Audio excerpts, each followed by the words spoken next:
Graça e paz você que está nos assistindo pelo YouTube, que Deus abençoe muito a sua vida. Nós somos o Ministério Aviva, estamos aqui em Campinas, na rua Coléquio 470, em Campinas, no Castelo Branco. Vem estar conosco, tem um povo bonito aqui para te receber, tem café, tem pão, tem requeijão, tem bolo. Olha só, mas mais do que isso, mais importante que isso, é a palavra de Deus, é a presença do Senhor e a sua presença aqui em comunhão com a gente, porque nós somos um só, sentados na mesa do Pai. Amém? Amém, Ministério Viva? Que bênção. Hoje a gente vai, adivinha, vamos abrir Bíblia, já começa abrindo sua Bíblia, Mateus 9. Assim que é bom, né? Como é bom a igreja que já chega mandando. E detalhe, não feche, fica aberta aí, que a gente não vai fechar a Bíblia aqui. Você vai ficar com sua Bíblia aberta aí, para você acompanhar. Sabe que o apóstolo Paulo, ele elogia um povo de uma cidade, de um povoado chamado Bereia. E tudo que Paulo falava, o pessoal abria a Bíblia para verificar se ele estava falando a verdade. E aí Paulo podia sair de lá falando: que povo desconfiado, não confia em mim. Tudo que eu falava, eles olhavam na Bíblia para ver se... Ele podia ser assim, os bereanos podiam ser exemplo de um povo desconfiado. Mas Paulo, com a visão do céu, ele fala assim: que povo exemplar. Tudo que eu falava, eles conferiam na Bíblia e tem que ser assim. Então assim, ó, confere aí. Meu avô, esse louvor aqui que a gente cantou, não tem como não lembrar do meu avô, mas a gente ia na igreja, às vezes o pastor falava assim: abra em Salmos, tal, mas não precisa abrir sua Bíblia, eu vou só citar. Meu avô abria, aí falava: vô, mas por que você está abrindo? Ele falou: porque eu não sei se ele está errado, então eu vou abrir para conferir, né? Se tiver errado, eu corrijo ele. Então, graças a Deus, na maioria das vezes, o pastor estava falando a verdade. Claro que estava, né? Mas a gente tem que... Então, mantenha a sua Bíblia aberta, veja aí.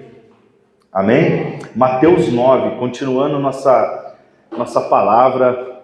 Que riqueza está sendo essa... Quem tá gostando? Que riqueza que está sendo Mateus, né? Que riqueza de Jesus para a gente. Como é bom a gente... trazer e entender palavra diretamente da boca de Jesus para a gente. Quanta palavra tem dentro dessa sua Bíblia aí que Jesus disse para você e você talvez não ouviu, ou talvez ouviu como qualquer coisa, ouviu como notícia velha. Não é verdade? Tem vezes que a gente ouve as coisas que Jesus tem para falar para a gente hoje como uma notícia velha. E não é muito atual, é coisa para você hoje. Amém? Olha só. A gente começa lá já com texto, né, com título: Jesus cura um paralítico. A gente encerrou Mateus 8 semana passada. Se você que está assistindo a gente quiser ver: André, mas e Mateus 7, Mateus 5, Mateus 4? Tem aqui os vídeos, abre aí, você vai ver. Tem todas, essa é uma continuação que a gente está fazendo. Começou lá em Mateus 5, o Sermão da Montanha, encerrou em Mateus 7, o Sermão da Montanha. Mateus 8 já tem Jesus no seu ministério, agora ele continua andando, realizando os milagres e apontando várias coisas sobre quem ele é. A gente vê aqui um dos milagres de Jesus curando um paralítico. E esse milagre que tem algo que você precisa entender. Eu não sei se você já leu, talvez você fale assim: André, mas eu já li isso 10 vezes. Tomara que você tenha lido e entendido, mas se você não entendeu, você vai ver uma parte desse milagre aqui que é muito importante que você entenda. Amém? Jesus entrou em um barco, atravessou o mar e foi para a sua cidade. Eis que alguns homens lhe trouxeram um paralítico deitado em uma maca. Vendo a fé que eles tinham, Jesus disse ao paralítico: o que as pessoas esperavam que Jesus ia falar? Levante-se, pegue a sua maca. Lembra do tanque de Betesda, que ele fala: levante-se, quer ser curado? Pois pega a sua cama e leve embora. O pessoal esperava que Jesus ia falar isso. E aí olha só o que Jesus fala para ele: tenha coragem, filho, os seus pecados estão perdoados. Uau! Os seus pecados estão perdoados. E aí continua assim: diante disso. O que é diante disso? Depois que ele falou isso daí, ouvindo essa barbaridade, alguns mestres da lei disseram a si mesmo: esse homem está blasfemando. Porque assim, deixa eu explicar uma coisa para vocês. Se Jesus tivesse falado: pega a sua maca e leve embora, Para eles vão falar, já teve milagre antes, né? A gente vê na Bíblia alguns milagres acontecendo, nem com Jesus, até no Antigo Testamento, de pessoas sendo curadas, né? E Deus curava pessoas. Podia falar, quem curou foi Deus, esse cara é só um instrumento. E tá tudo bem. Mas Jesus, ele fala algo que os judeus devem ter rangido os dentes, falando, agora a gente mata esse cara. Seus pecados estão perdoados. Isso foi o suficiente para aqueles homens ficarem irados. O problema não era curar. Ninguém estava com dozinha do homem aleijado. O problema era Jesus dizer que seus pecados são... E aí, como que Jesus... Olha só, como Jesus sabia o pensamento deles. Disse-lhes, por que pensam o que é mal no coração de vocês?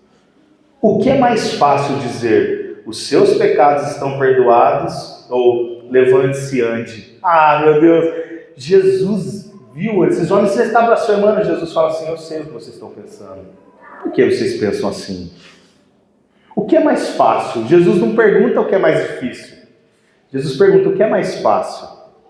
Dizer para esse homem se levantar ou dizer para ele que os seus pecados estão perdoados? O que é mais fácil? O que é mais fácil? O que é mais fácil? Jesus aqui, ele está se revelando.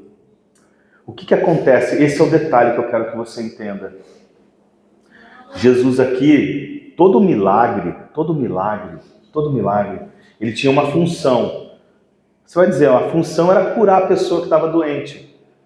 Sim, de certa forma, Jesus tinha compaixão daquela pessoa doente que vinha até ele. A gente vai ver outros casos aqui. Mas a principal função do milagre era apontar Jesus. Apontar Jesus. João não chama nem de milagre, chama de sinais. Se você ler João não conta tantos milagres assim de Jesus, ele não se atém muito a isso. Mas o apóstolo João, ele não chama nem de milagre, ele chama de sinais. Porque realmente era o que eles eram. João entendia, falava assim, esses milagres não é só para ele ficar fazendo assistencialismo. Esses milagres estão dizendo quem ele é. Esses milagres revelam quem Jesus é. E Jesus, ao invés de só mandar aquele homem andar, como ele poderia fazer, ele fala, seus pecados estão perdoados. E aí Jesus pergunta para aqueles homens, por que vocês acham que é mais fácil? Sabe o que vocês não sabem? E aí Jesus não diz isso, mas o que Jesus está dizendo com essa atitude é, sabe o que vocês não sabem? Vocês não sabem que eu tenho poder para fazer esse homem levantar. Mas para que eu possa dar essa palavra de seus pecados estão perdoados, daqui a um pouco de tempo vocês vão me matar na cruz. Para eu poder liberar essa palavra para vocês, vocês vão me matar. Eu vou dar uma palavra que esse homem vai levantar, mas para cumprir o que eu estou dizendo para ele, eu vou ter que morrer na cruz. O que é mais fácil? Eu dar uma palavra ou eu morrer na cruz? Jesus estava dizendo, quando vocês me pedem para curar esse homem, eu vou além. Eu vou além. Eu vou além. Jesus vai muito mais além. E ele fala, mas para que vocês saibam, versículo 6, que o Filho do Homem tem na terra autoridade para perdoar pecados, disse, então ao paralítico, levante-se, pega a sua maca e vá para casa. Jesus primeiro dá uma palavra de seus pecados estão perdoados, depois ele fala, agora você se levanta e pega a sua maca. Deixa eu falar uma coisa para você que eu quero que você pense. Por quê? Por que Jesus trata dessa maneira? Deixa eu falar uma coisa para você. Curar pessoas é muito bom, não é? É muito bonito ver Jesus curando pessoas. Mas eu quero que você pense uma coisa. Esse paralítico que Jesus curou, por exemplo, ele já morreu e faz muito tempo, não é? Ele já morreu faz muito tempo, ele não ficou... E deixa eu te falar outra coisa. Depois que Jesus curou esse paralítico, continua tendo paralíticos? A gente tem paralítico hoje? Jesus curou gente doente. Tem doentes hoje? Jesus alimentou uma multidão com fome. Tem gente com fome hoje? Tem.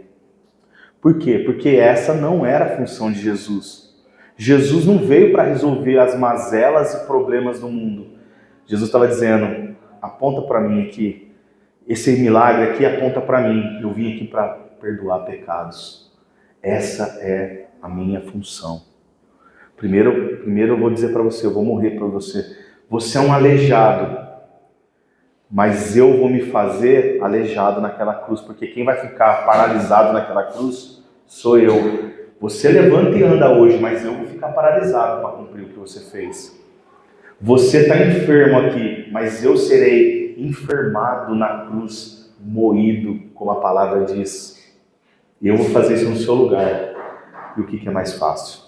E os homens dizendo, blasfêmia, não sabiam o que diziam. E aí o homem se levantou e foi para casa. E vendo isso, a multidão ficou cheia de temor e glorificou a Deus, que dera total autoridade aos homens. Jesus está dizendo, é só para levantar ele? Levante-se e ande. Então o povo viu aquilo lá, ficou abismado. Os fariseus ali, rangendo os dentes para querer matar Jesus, dizendo, quem que esse homem pensa que ele é? Quando Jesus ele diz, seus pecados são perdoados, quem pode perdoar uma falta? Por exemplo, o seu pecado ofende a quem? Meu pecado ofende a minha família, ofende a mim mesmo, tá bom, mas quem é o principal ofendido com o seu pecado? Deus. Quem pode perdoar totalmente os seus pecados? O principal ofendido, Deus. Quando Jesus ele fala seus pecados estão perdoados, ele está olhando para aqueles homens dizendo assim, vocês estão diante de Deus. E aqueles homens ficavam doidos. E o pior é que ele falava isso e mandava o aleijado levantar, e o aleijado levantava. E aí os homens falavam assim, como que a gente faz agora? Esse homem dá uma palavra, esse aleijado conhecido aqui, todo mundo sabe que isso aqui não é. Ai meu Deus, quem já viu? Eu mandei uma foto no grupo da pessoa fazendo a mão crescer. Tem um monte de coisa fake por aí, né? Por favor, você que está em casa aí assistindo, esse não é o padrão da igreja. Fazer, ludibriar pessoas com aleijado falso. E tem isso? Tem. Claro que tem. A gente não é hipócrita aqui não, tem. Jesus avisou sobre os falsos, né? Sobre os lobos com cara de cordeiro. Então tá cheio de lobinho aí. Você toma cuidado o que você vê nessa internet também. Tá cheio de lobo aí com carinha de ovelha. Mas é lobo. Mas o que Jesus fazia não tinha como contestar o que Jesus fazia. Aquele homem era um homem conhecido, aleijado. Jesus levanta aquele homem, as pessoas falam, a gente sabe que esse cara sempre esteve aqui aleijado, pedindo esmola. Ou não, mas esse homem, todo mundo conhece ele é um aleijado. E Jesus dá uma palavra, esse homem levanta. O que a gente faz com ele agora, meu Deus? Esse homem diz que ele é Deus. O que a gente faz com ele, os fariseus doidos? E aí aqui descreve a continuidade, a gente está lendo o livro o Evangelho de Mateus, escrito por Mateus. E Mateus conta do chamado dele. E eu quero destacar uma coisa que eu não sei se você já percebeu, olha só. Ao sair dali, Jesus viu um homem chamado Mateus, sentado na coletoria, e lhe disse, siga-me, siga-me. Mateus se levantou e o seguiu. Mateus está falando dele mesmo. Mas olha só, essa passagem, lembra que eu falei que os evangelhos eles têm partes que contam a mesma história? Então se você pegar Mateus, Marcos e Lucas, você vai encontrar essa mesma passagem, com diferentes detalhes. Olha só como que Lucas descreve esse encontro de Jesus com Mateus, porque Mateus escreve sobre ele mesmo, mas olha só como Lucas escreve. Lucas diz que ele viu Levi, o publicano. Então Jesus viu Levi, o publicano, ou seja, o nome de Mateus era como Levi. E Lucas descreve a sua profissão. Levi, o publicano. O que era um publicano? O publicano era um cobrador de impostos em nome de Roma. Um publicano, ele era um traidor da pátria. Um publicano, geralmente, ele era um corrupto. Ele era um homem que vivia de corrupção. A maioria deles. A Bíblia não fala que que Mateus era corrupto, mas era a característica. Tanto é que Lucas faz questão de dizer, Jesus chamou um publicano corrupto, traidorzinho. No mínimo, traidor é toda certeza. É a mesma coisa que nós fôssemos dominados, sei lá, pelos Estados Unidos e tivessem pessoas aqui no meio que cobrassem impostos em nome dos Estados Unidos e entregasse quantas pessoas tem na casa e desse todas as descrições e fosse atrás e levava nome, anotava isso, e cobrava juros e impostos, era um traidor. No mínimo ele era um traidor. E Lucas faz questão de dizer, Jesus vai lá e encontra com um traidor. Marcos ele conta que ele encontra com Levi, o filho de Alfeu. Marcos faz questão de destacar esse encontro dizendo assim, olha, o nome dele era Levi. Marcos dá uma característica assim, qual era a família dele, de que linhagem ele vinha. Então Marcos fez questão de falar sobre Mateus, sobre a linhagem dele. Mas você repara que Mateus não fala nada disso. Porque ele queria esconder? Não é isso. Mateus ele entende assim, quando Jesus me viu, ele não viu meus pecados, ele não viu a minha profissão, ele não viu o meu caráter, ele não viu de quem eu sou filho. Jesus olhou para mim e ele viu Mateus, ele viu um homem que tinha expectativas em mim e que tinha potencial de fazer coisas por ele. Olha só, o pai olhou para mim e ele viu um filho. Jesus olhou para mim e ele não viu o filho de Alfeu ou um publicano ou o que quer que seja. Ele viu Mateus. Mateus, a tradução do nome Mateus do hebraico, é dom de Deus, né? Presente de Deus, dádiva de Deus. Jesus olhou para ele e falou assim, esse moço vai ser um presente. Não é mesmo? E a gente acha que muita gente, quanta gente hoje, e você que está em casa de repente, eu já vi muita gente dizer assim, eu não sou digno, eu já fui. Tem gente, talvez você que está assistindo aqui, você já foi de alguma igreja, você não está mais numa igreja, porque você não acredita mais que existem igrejas verdadeiras, ou porque você talvez não se sinta digno de estar na presença de Deus. Quanta gente hoje não está na presença de Deus porque diz assim, eu já presenciei, por exemplo, gente que, por exemplo, na hora da ceia, eu não vou pegar. Mas por quê? Porque eu não estou vivendo com Cristo, eu estou indigno. Pois se acerte com Deus e toma a ceia. Mas ele acha que aquele ato de negar a ceia, talvez, dignifica seu pecado. Porque ele se sente sujo, mas não quer se limpar. Se sente sujo, mas não quer se limpar. Mateus estava dizendo, eu era sujo. Realmente, eu não... Mas Jesus não olhou para isso. Jesus me deu a oportunidade de você que está em casa. Para de ser bobo. Isso é mentira de Satanás para a sua vida. Não importa a sua sujeira, não importa. Volta para Jesus e ele vai te chamar pelo nome e te receber. Amém? E o que ele fez? Levantou-se e foi. Mateus se levantou e o seguiu. Aconteceu que quando Jesus estava em casa, versículo 10, reclinado à mesa, muitos publicanos e pecadores vieram comer com ele e os seus discípulos. Vendo isso, os fariseus perguntaram aos discípulos dele, por que o mestre de vocês come com publicanos e pecadores? Por quê? Você já ouviu gente dizendo assim, eu não vou na igreja, eu não preciso estar na igreja, porque eu preciso estar nesse mundão que eu estou aqui, porque Jesus andava com prostituta e com bandido. Você já ouviu gente falar isso daí? Na internet tem um monte de imbecil, desculpa a palavra, mas é essa que fala isso. Isso é uma imbecilidade dizer isso. Jesus andava com prostituta e com ladrão e com bandido. Você ouve isso, parece que Jesus falava, aonde é o prostíbulo da cidade? É lá, pois eu vou passar minha noite lá. E chama todos os bandidos para sentar na mesa comigo aqui, porque eu quero trocar uma ideia com eles, eu vou formar aqui uma quadrilha. Parece que Jesus era um chefe quadrilheiro. Para de ser bobo. Jesus, essa mesma pergunta que os fariseus faziam, é o que esses imbecis fazem hoje. Por que Jesus se senta na mesa com gente degenerada? Por quê? Porque Jesus, sendo o fariseu, você acha que o mestre fariseu... Vamos lá, quando Nicodemos, um mestre fariseu, vai falar com Jesus, ele vai na casa de Jesus de noite, na penumbra, e ele não entra, ele chama Jesus lá num canto e vai conversar sozinho, porque ele não queria ser visto com Jesus. Você acha que um mestre fariseu ia se sentar com alguém de uma índole duvidosa? Não, Ele simplesmente, se a pessoa viesse falar com ele, ele falava, se afaste de mim, bem longe. Comigo não, porque essa era a religiosidade. A religiosidade torna as pessoas que fazem acepção de pessoas. Mas Jesus não fazia isso.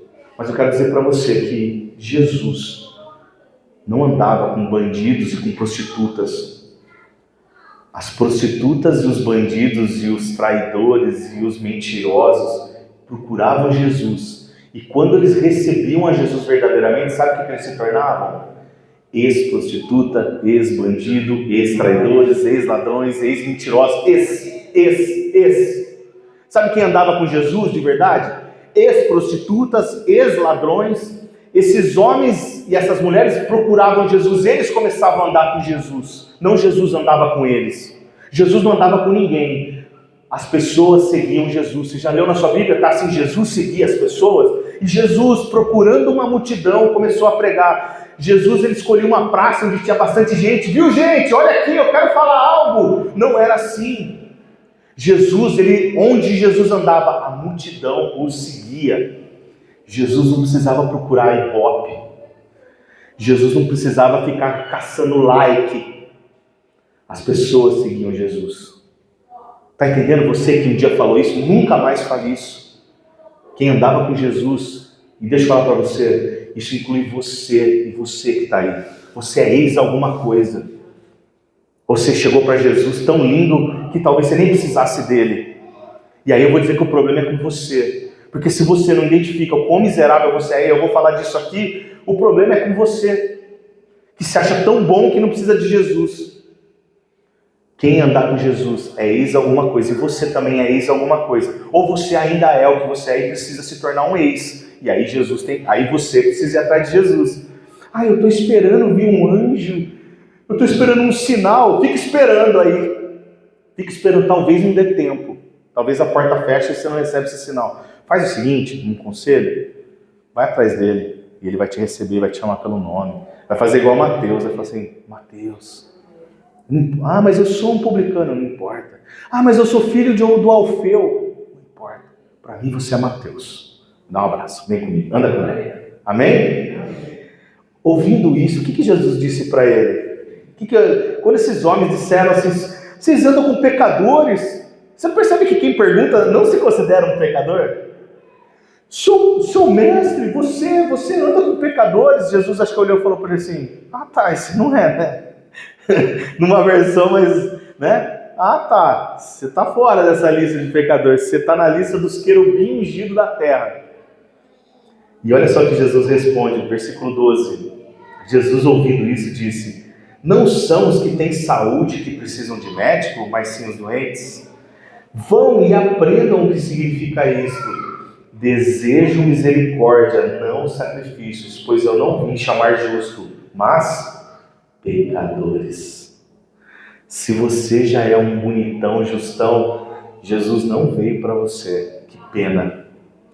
Mas se você é um pecador como eu, se você é um pecador como eu sou pecador, eu me considero um miserável. E você precisa se considerar assim. Porque no se considerar um miserável, Jesus veio para você. É isso que Jesus está dizendo. Eu não vim. Aonde que tem... Sabe o que é estranho? Tem muita gente que fala assim, olha a outra conversa. Eu saí da igreja porque lá eu vi que lá dentro tem muita gente ruim. Legal. Então vamos lá. É o que Jesus usa aqui. O dia que você estiver doente, muito doente, você vai num hospital. E chegando no hospital, você encontra um monte de gente curada. O que você encontra no hospital? Um monte de gente mais doente talvez do que você. No lugar de cura, está cheio de doente. A igreja é isso. A igreja é um lugar de cura cheio de gente doente, buscando a cura, buscando redenção em Cristo. Não é isso? Se seu irmão do seu lado te incomoda por conta do pecado dele, saiba, a gente já trabalhou isso em Mateus. Enquanto tem um cisco no olho dele, tem uma viga no seu. Jesus já trabalhou isso em você. A igreja vai ter gente doente, talvez a pessoa que está do seu lado esteja doente, precisando, que tal você começar a ajudar? Ajuda o irmão que está do lado, não é criticando. Eu vou embora da igreja por causa que tem gente doente. Você é o principal doente daquela igreja. Você, o principal doente, se você não se considerar o principal doente daquela igreja, daquele lugar, como é que funciona? Jesus está dizendo, eu vim para quem precisa de cura. Por que essa igreja hoje não está lotada? Por que não tem gente com fila de espera na rua para ouvir essa palavra? Porque a maior dificuldade é as pessoas se considerarem necessitadas de Jesus. As pessoas sabem que elas precisam de bebida alcoólica, as pessoas sabem que elas precisam de vícios, as pessoas sabem que elas precisam de jogatina, as pessoas sabem que elas precisam de mundanice. Disso elas sabem muito bem. Mas como é difícil fazer as pessoas entenderem que elas precisam de Jesus. Não é verdade? E Jesus está dizendo, eu vim por esses. E aí Jesus, algumas Bíblias, eu não sei se a sua está marcada, mas assim, Jesus é interrogado sobre o jejum. Que as pessoas devem interrogar Jesus, você cura, você perdoa pecado, mas você só anda com bandido. É Jesus, eu ando com bandido não, os bandidos vêm até mim, deixam de ser bandidos e depois eles continuam caminhando comigo. E eu vim justamente para salvar esse povo. E aí vem um e fala assim, então os discípulos de João vieram perguntar, por que nós os fariseus jejuamos, mas os teus discípulos não jejuam? Jesus, você está chamando a gente de pecador, mas a gente jejua. Os seus discípulos eu nunca vi. A gente, Jesus, a gente nem sai de casa no sábado, mas os seus saem. Jesus, a gente usa terno, mas os seus não usam. Jesus, nós batemos em todas as casas, mas vocês não batem. Jesus, aqui ninguém pode ter barba, mas os seus têm. Jesus, aqui mulher não usa calça, só saia, mas as suas usam calça. Jesus, você entende isso? Nós somos melhores porque fazemos coisas que vocês não fazem. Olha o que Jesus responde. Jesus respondeu, como podem os convidados do noivo ficar de luto enquanto o noivo está com eles? Virão dias em que o noivo lhes será tirado e então jejuarão. Jesus está dizendo assim, vocês fariam um velório num casamento? Vocês fariam um velório? Vocês deixariam para fazer regime bem no dia da festa do casamento? Vocês fariam esse regime? Vocês vão fazer um regime? Vocês vão dizer, hoje eu não vou comer nada, no dia do meu casamento, na qual vai ter uma festa?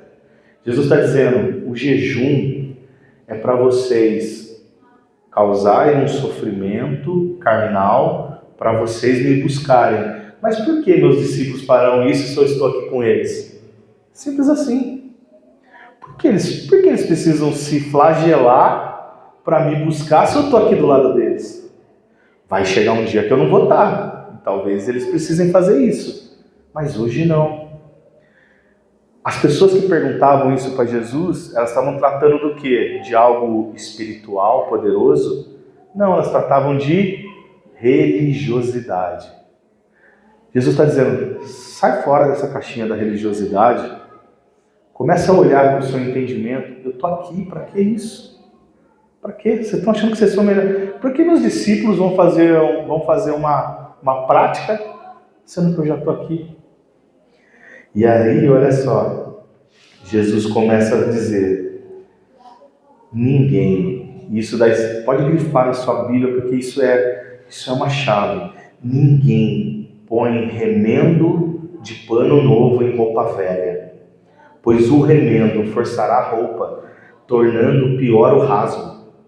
Nem se põe vinho novo em odre velho. Se o fizer, os odres se romperão e o vinho se derramará. E os odres estragarão. Ao contrário, põe-se vinho novo em odre novo. E ambos se conservam. O que Jesus quer dizer com isso? Que coisa enigmática. O que Jesus quer dizer com isso? Você imagina você ter uma calça velha, você ter uma camisa velha. Aí você compra uma camisa nova, corta a camisa nova, tira um remendo e põe no rasgo da camisa velha. Tem sentido isso? Sabe que Jesus fala do odre aqui? O que é odre? Odre. Eles conservavam vinho dentro, não tinha garrafa PET, não tinha garrafa de vidro igual tem hoje. Onde que eles colocavam vinho? Eles faziam uma espécie de bolsa com couro e colocavam o vinho lá. Qual que é a pegada do vinho? Eles faziam vinho você não comprava no mercado. Geralmente eles fabricavam isso, né, de forma rudimentar, mas que funcionava muito bem. Eles colocavam lá a uva amassada, tal, formava o vinho. Quando aquele vinho novo era formado, quando fabricava o vinho, eles colocavam dentro desse odre. O que acontece na fermentação do vinho? Gases são liberados gases. E aquele odre estufava.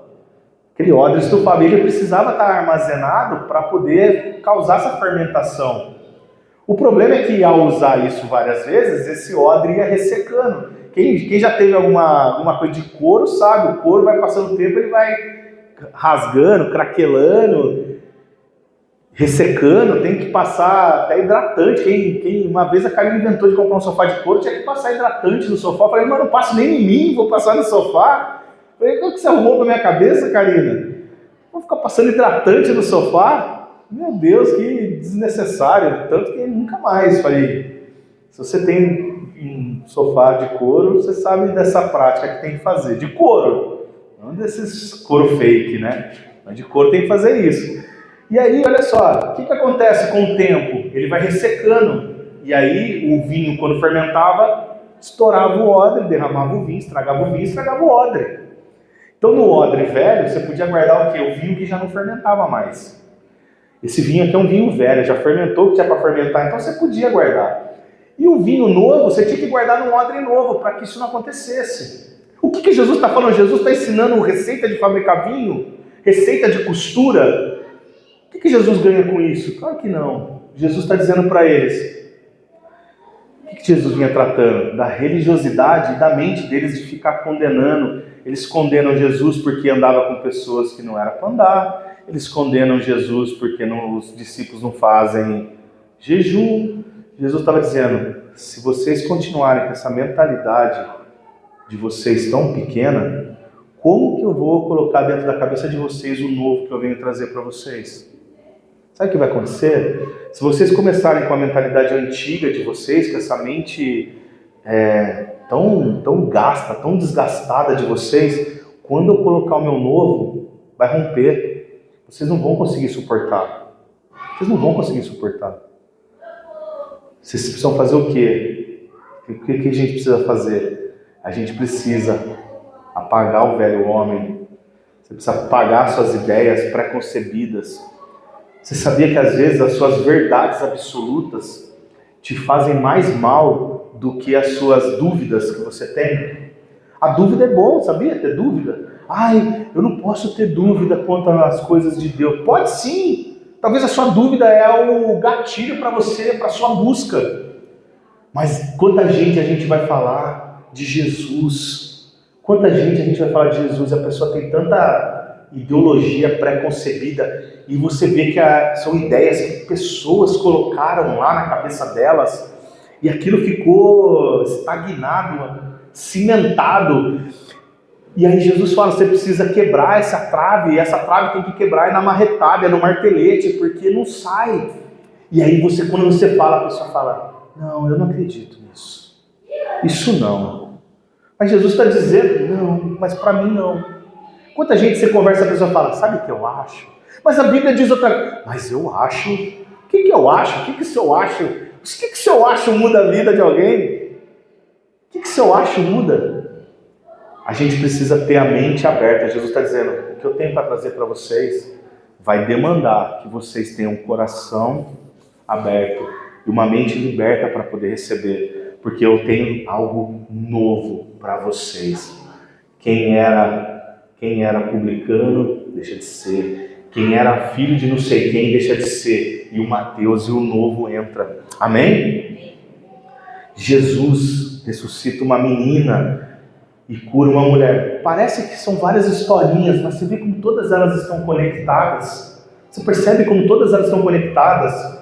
Enquanto Jesus lhe dizia essas coisas, então Jesus está falando sobre o odre, chega um dos líderes da sinagoga, prostrou-se diante de Jesus e disse: a minha filha acaba de morrer. No entanto, vem, põe a mão nela e ela viverá. Aqueles fariseus rangendo os dentes, mas tinha gente lá, olhando para aquilo dizendo: esse deve ser o Cristo mesmo. Esse chefe da sinagoga, eu posso dizer líder da sinagoga, eu posso dizer para você que depois disso ele se tornou um ex-líder de sinagoga. Porque ele vai publicamente diante de Jesus e diz: minha filha acabou de morrer. Esse homem rompeu, ele podia dizer: minha filha acabou de morrer, você acha que eu vou pedir alguma coisa para aquele herege que está dizendo que é Deus? Nunca! Aquele homem, no desespero de perder a filha, ele fala: eu vou buscar aquele homem é o Messias. Eu sei que aquele homem é o Messias, ele pode fazer alguma coisa pela minha filha. Ele rompe com tudo, ele vai no meio da multidão, tinha uma multidão ali, e ele vai no meio da multidão e diz: minha filha acabou de morrer. Minha filha está doente, ele disse. Minha filha está triste, minha filha está mal. Ele diz: minha filha já morreu. Jesus, e ele se prostra diante de Jesus. A minha filha acaba de morrer. Então Jesus levantou-se e foi com ele, bem como os seus discípulos. Enquanto isso está acontecendo, enquanto Jesus se levanta para ir lá atender, vem uma mulher que padecia de hemorragia por 12 anos. Essa mulher estava em período menstrual, estava nas suas regras há 12 anos. Hoje, nós temos recursos. Hoje a gente tem uma medicina mais avançada. Hoje as mulheres têm vários recursos, absorventes e tal, várias tecnologias que veio para ajudar as mulheres nesse período tão complicado, né? Tão chatinho. Tá chatinho porque não é com você, né, André? Eu nasci homem, então, mas é chato. Deve ser, imagino. Mas, olha só, para o judeu era pior ainda. O judeu, ele tinha uma cultura, e isso você precisa entender, o judeu tem uma cultura. Você sabia que se você for para Israel hoje, se você for para Israel hoje e entrar num comércio de judeus ortodoxos, e se você tiver com a sua esposa, ou tiver uma mulher, e ela for pagar alguma coisa, vem outra mulher e recebe. Por quê? Porque o homem não pode tocar numa mulher que estiver nas regras, que estiver menstruada, que estiver com o seu tempo de menstruação. Então, para evitar correr esse risco, ele só deixa a mulher receber de mulher, porque ele não sabe, não vai perguntar. A mulher vem com dinheiro e fala: "Você está menstruada?" Não, então me dá o dinheiro. Não vai ficar legal, né?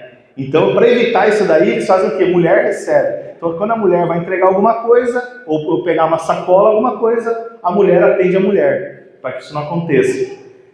Eles tinham, inclusive, na época, eles tinham um lugar onde as meninas, quando ficavam nesse período, as mulheres, elas saíam de dentro de casa, iam para um lugar até que as suas regras acabassem. Sabia disso? Saíam de casa.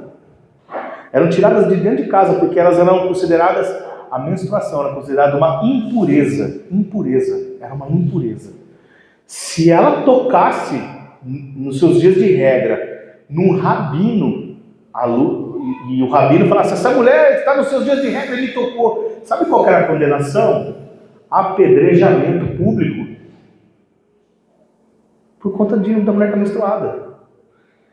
Ah, André, mas que absurdo. Era a lei deles, era a cultura deles. Essa mulher, dentro dessa cultura, no meio da multidão, você imagina que essa mulher estava há 12 anos, pode ser que ela estivesse há 12 anos afastada da sua casa. Ninguém podia tocá-la, ninguém podia dar um abraço nela. Essa mulher afastada da sua vida, com a sua vida paralisada, há 12 anos. Há 12 anos com hemorragias. E você sabe que a hemorragia, com o tempo, ela vai dando anemia e vai dando... Essa mulher devia estar muito fraca há 12 anos. Ela rompe com tudo isso. O líder da sinagoga rompe com a sua religião para ir buscar Jesus. E essa mulher, ela rompe com a sua cultura. ela rompe com a sua lei, ela rompe com tudo aquelas barreiras que impediam ela de chegar, encontrar a sua cura e buscar Jesus. Mas olha só o que acontece, ela toca, chegou por trás dele e tocou na borda do seu manto. Ela podia tocar? Não. Ela podia tocar em alguém? Não. Mas ela disse, se eu tocar nele eu vou ser curada. Olha a fé dessa mulher. Porque dizia a si mesmo, se eu apenas tocar no seu manto, serei curada. A fé dela. O que fez ela romper com todas essas dificuldades? A sua fé. Jesus, voltando-se, disse, tenha coragem, filha, a sua fé a curou. A sua fé curou você. Naquele momento a mulher foi curada. Jesus diz o quê? Tenha coragem. Tenha coragem. Jesus diz aqui, o que Jesus está dizendo? Você precisa ter coragem. Você precisa ter coragem. Se você não tiver coragem, você não consegue romper com as suas dificuldades. Você lembra como a gente começou no versículo 1? Jesus diz para o aleijado, tenha coragem, seus pecados estão perdoados. E para essa mulher, ele diz o quê? Tenha coragem, a sua fé te curou. Covardes não herdarão o reino do céu. Ah, mas eu não quero mais estar no ambiente de igreja, porque eu já fui magoado. Tenha coragem. Tenha coragem. Ah, mas uma vez eu busquei Jesus e meu problema não fez. Tenha coragem. Ah, mas eu sou muito ruim, eu fiz muita coisa ruim. Tenha coragem.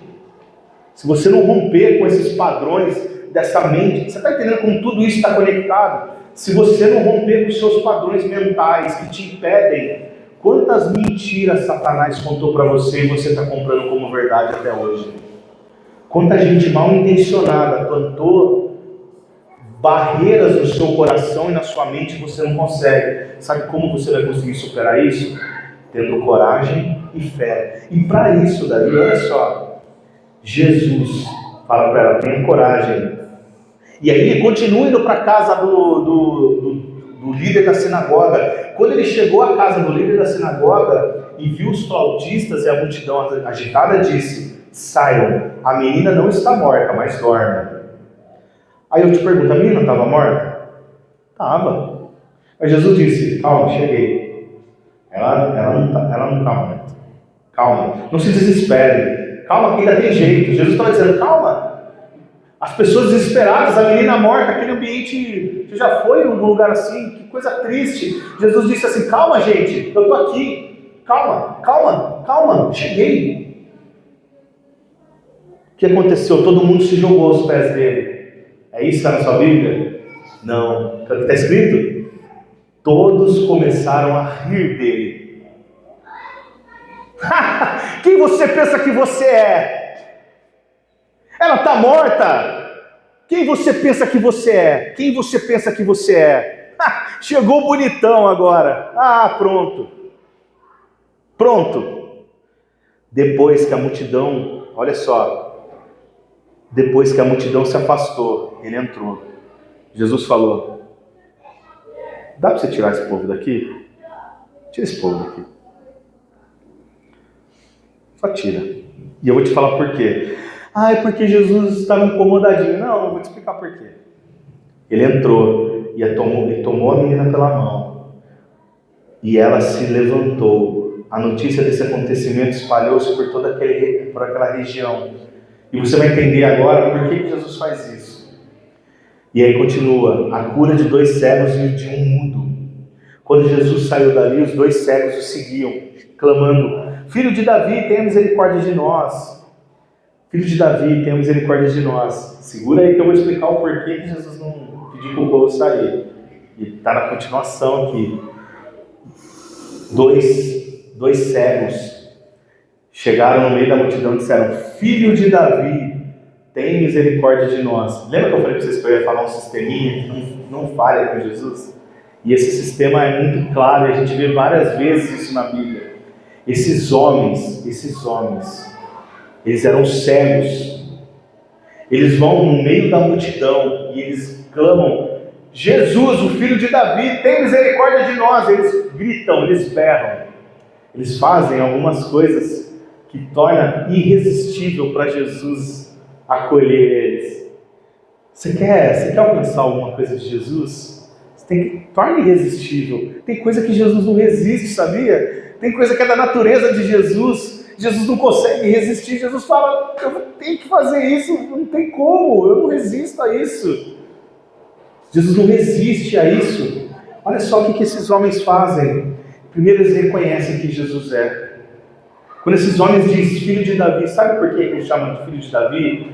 Porque Deus havia dado uma palavra para Davi dizendo, o seu reino será eterno. O seu reino será eterno. Mas Davi deixa seu sucessor lá, Salomão, e Salomão deixa Roboão. E ali houve aquela cisão entre os dois, reino do norte e reino do sul, você conhece a história.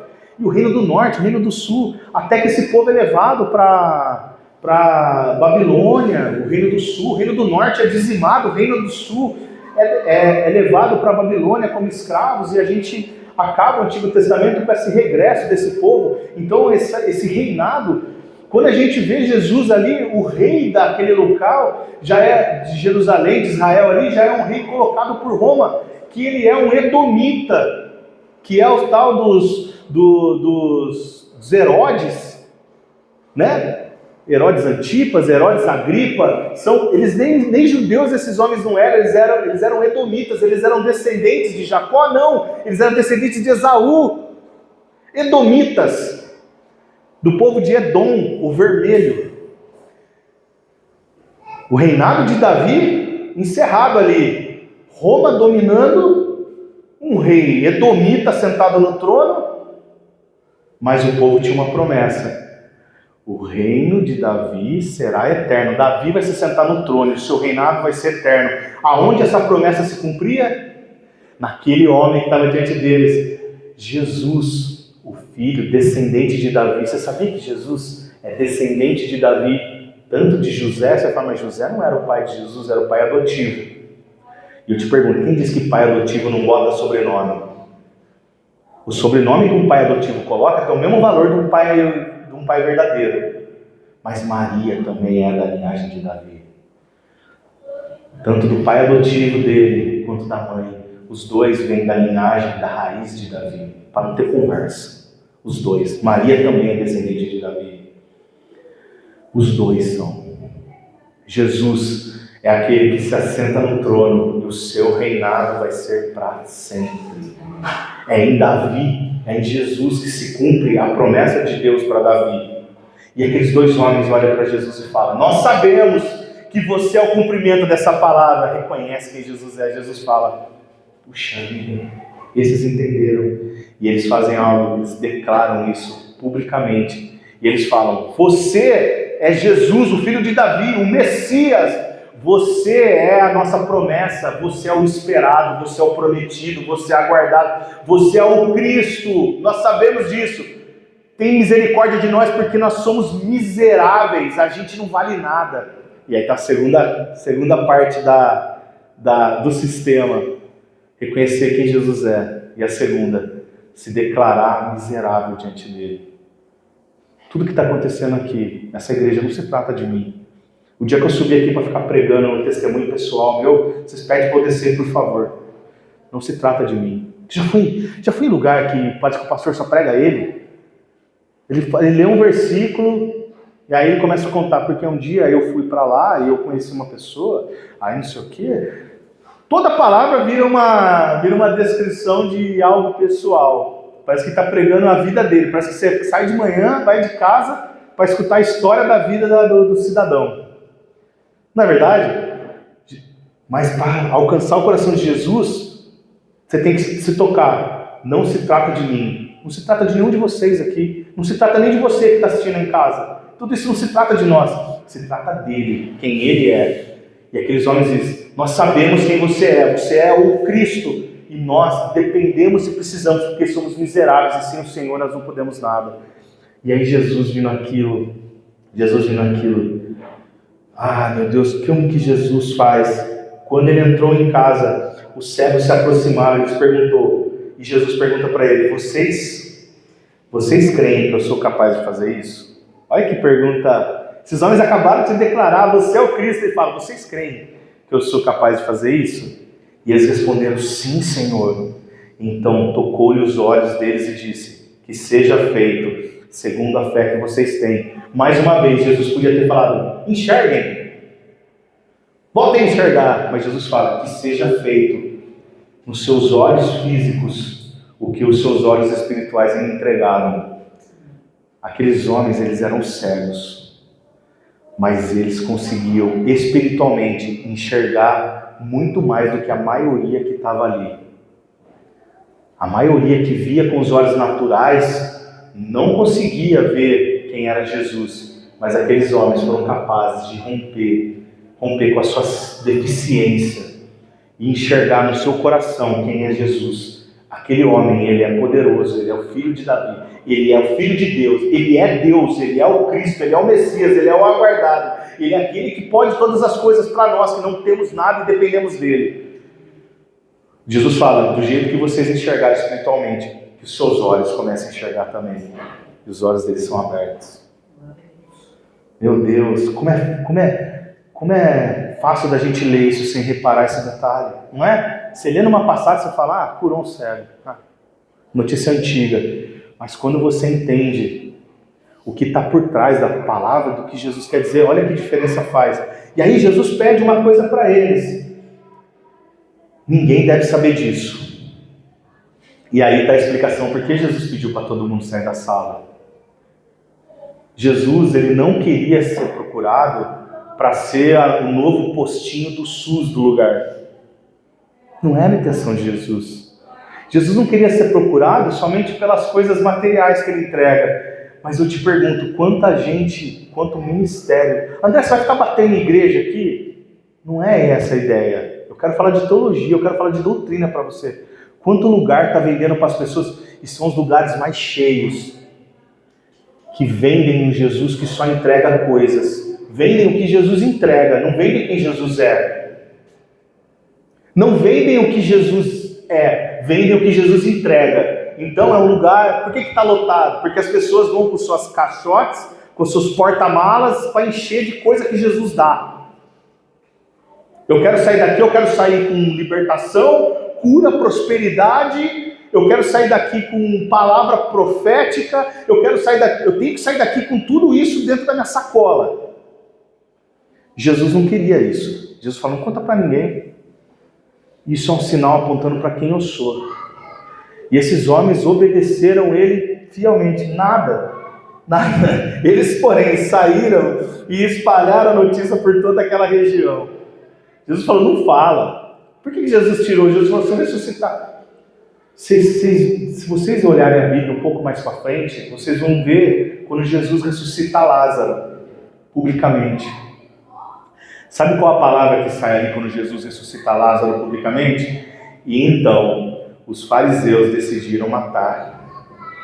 Jesus sabia que se ele tivesse curado essa moça diante de todos, ressuscitado essa moça diante de todos, talvez o ministério dele tivesse sido abreviado. Jesus tinha muita coisa para entregar ainda. Jesus falou: calma, não é meu tempo ainda. Não sobe, não posta isso não põe isso no Instagram não. Não põe isso no Instagram. Se você colocar isso aí, eu não vou dar conta. Eu vou ter muito hater. Não é a hora ainda. Olha só, modernizei a palavra. Jesus está dizendo: não é meu tempo ainda de causar esse furor. Vamos dar uma segurada. E aí, olha, no momento em que saíam, levaram a Jesus a um homem mudo, possesso por um demônio. Esse homem não estava só mudo. Esse homem estava possesso por um demônio. Quando o demônio foi expulso, o mudo falou. A multidão ficou admirada e disse: nunca se viu nada parecido em Israel. Então você fala assim: cara, por que Jesus não continuou explorando essa história de curar e de libertar? Não é isso que dá ibope hoje? Cura, libertação e prosperidade? Não é isso que dá ibope? Por que Jesus não continuou nisso? Quando Jesus faz todas essas coisas, olha o que os fariseus dizem: é pelo príncipe dos demônios que ele expulsa os demônios. Está entendendo? Jesus cura um aleijado. Na sequência, uma mulher com fluxo de sangue de 12 anos toca nele e é curada. Ele vai até a casa de um líder da sinagoga. A filha morta, Jesus ressuscita. Vem 2 cegos, Jesus faz enxergar. Vem um mudo possesso, Jesus liberta dos demônios e faz o mudo voltar a falar. E aí os homens olham para ele e falam assim: é por demônios que ele faz isso. Como é difícil, né? E aí, olha só. Jesus estava dizendo: você está vendo por que a gente não pode, eu não posso ainda revelar, eu não posso ainda que todo mundo, porque eles não estão ainda capazes, eles não são capazes de entender o que eu estou fazendo aqui. Tem que dar uma segurada. E olha só, e Jesus começa dizendo: Jesus percorreu todas as cidades e todos os povoados, ensinando nas sinagogas, pregando o evangelho do reino. Qual é o evangelho do reino? Eu te pergunto. É o evangelho da libertação de demônio? É o evangelho do curar doente? É o evangelho? Não, é o evangelho. Lembra do sistema que eu falei que os cegos usaram? O evangelho de reconhecer quem ele é. O evangelho de se reconhecer pecador dependente dele. O evangelho de Jesus é o evangelho da reconciliação dos homens com Deus. O evangelho, as boas novas que Jesus trazia, era ele mesmo. Era assim, se reconheça pecador e entenda quem eu sou, e você será perdoado. Qual é o evangelho de Jesus? O evangelho do perdão, diante de homens que se consideram pecadores. E aí Jesus pregava isso, o evangelho do reino, não o evangelho da igreja, não o evangelho da prosperidade, não o evangelho da turminha, não o evangelho da galera, o evangelho do reino verdadeiro, e curando todas as enfermidades. Jesus falava: não conta para mais ninguém, mas quem chegava desse jeito diante de Jesus: Jesus, filho de Davi, me cura. Jesus, quantos milagres Jesus fez aqui? A Bíblia não dá para contar todos. Não dá para contar todos. Ele fez muito mais, muitos mais. Tem muito milagre que a gente não sabe, que não foi escrito, que ninguém escreveu. O pessoal falou: a gente vai ter que parar de escrever porque ele está curando muitos e muitos. Eu penso que Jesus começava a pregar, tinha gente que já se levantava ali sem Jesus falar nada. Nem tudo tinha que ter sobe aqui na frente, me dá um testemunho, vem cá, qual que é seu nome? Meu nome é não sei o quê, ajoelha. Não tinha isso. Eu vou botar doença nele. Coisa feia. Fica perdendo mais tempo para falar com o capeta do que para falar da palavra de Deus. Não é verdade? Não tinha essa pirofagia, não tinha esse circo. Muitas coisas Jesus fez, falou: não conta, não escreve isso, não relata. Eu vou fazer porque se trata, é quem eu sou misericordioso.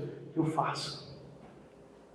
E aí, olha só, ao ver as multidões, teve compaixão delas, porque estavam aflitas e desamparadas, como ovelhas sem pastor. Sabe qual que era o negócio de Jesus? Ele não via só gente doente e pobre. Jesus olhava e falava assim: essa multidão, elas não têm orientação nenhuma de ninguém. Essa multidão, elas estão perdidas em si mesmas. Elas não se reconhecem pecadoras. Elas não reconhecem que elas precisam de alguém para as ensinar. Elas não reconhecem que elas precisam. Sabe o que a galera acha por aí? E você, se você é um desigrejado, que não tem pastor, o pessoal acha que dá para ficar caminhando sozinho. Para quê? Para quê? Eu critico sim muitas práticas, e a Bíblia manda eu fazer isso. Eu vou condenar os lobos aqui sim, para que você não seja enganado. Você precisa estar sabendo disso, e você que está em casa também precisa estar sabendo disso. Tem muito lobo, e eu vou apontar os lobos. Qual é o problema? Eu não estou falando da igreja santa de Jesus. A igreja do reino, do evangelho do reino, ela é santa. Mas Jesus olhava para aquela galera e falava assim: esse povo está desorientado, esse povo não tem quem conduza eles, são ovelhas sem pastor. E aqui a Bíblia faz questão de dizer que Jesus teve compaixão. Sabe o que é compaixão? Jesus olhava com o coração pesado. Esse povo desorientado, esse povo sem direção. Esse povo, quando é guiado por pessoas mal intencionadas. Naquele tempo era assim, hoje, graças a Deus, não, né? Claro que não, né? Hoje até pior. O povo com essa conversa, a internet é uma benção. A gente pode usar ela para um monte de coisa, mas deu voz também para um monte de gente que só fala bobagem e conduz pessoas ao erro, não é verdade? Quantos pregadores aí de bobagem tem por aí? Se você ficar buscando isso daí, na verdade, que triste. E aí Jesus fala para os discípulos. E eu quero que você tome essa palavra para você. Ou tem algum discípulo de Jesus aqui? Amém. Tem, né? Amém. É para você que Jesus está dizendo isso. A colheita é grande, mas os trabalhadores são poucos. Você sabe o que Jesus está dizendo? Olha esse povo aqui, olha que povo desorientado. Sai pelas ruas, pega um dia, vai na 13 de maio, dá uma volta assim embaixo. Dá uma olhada, você vai ver. Você vai ver que povo desorientado. Se você andar ali no centro da cidade, o que você vai mais ver é gente jogada nas esquinas, entregue a um monte de coisa. Se você andar aqueles, não é só o centro, você hoje nos bairros também você vai encontrar um monte de zumbi, de Walking Dead andando por aí. E aí você tem os corrompidos e os corrompedores. Que gente perdida. Jesus olhava para aquilo, Jesus falava: olha que oportunidade. Olha que oportunidade. Igreja Viva, olha que oportunidade a gente tem. Se todo mundo fosse santo, se todo mundo já tivesse salvo e santo, você ia pregar para quem? Jesus está dizendo, tem gente precisando. Jesus está dizendo, tem gente precisando. Pena que nem todo mundo está disposto a sujar as mãos por mim. Sabe aqueles que ninguém quer? Sabe aqueles que talvez o mundo diz que não tem jeito? Sabe aquele que é esse que vocês têm que buscar? Sabe aquela pessoa que às vezes você olha e diz, como essa pessoa é perdida? Talvez seja aquela pessoa que precisa ouvir isso. Talvez você que está assistindo aí pela sua casa, pela internet, talvez você precise mandar essa mensagem para alguém, para essa pessoa ser alcançada. Mas isso demanda um trabalho, isso cansa. Isso faz a gente ter que se indispor, cansa a gente, desgasta mesmo. Você vai ter que lidar com odres velhos explodindo. Você vai ter que lidar com gente que vai dizer até que o que você faz é de demônio. Vai ter gente que vai te criticar, vai ter gente que não vai entender o que você faz.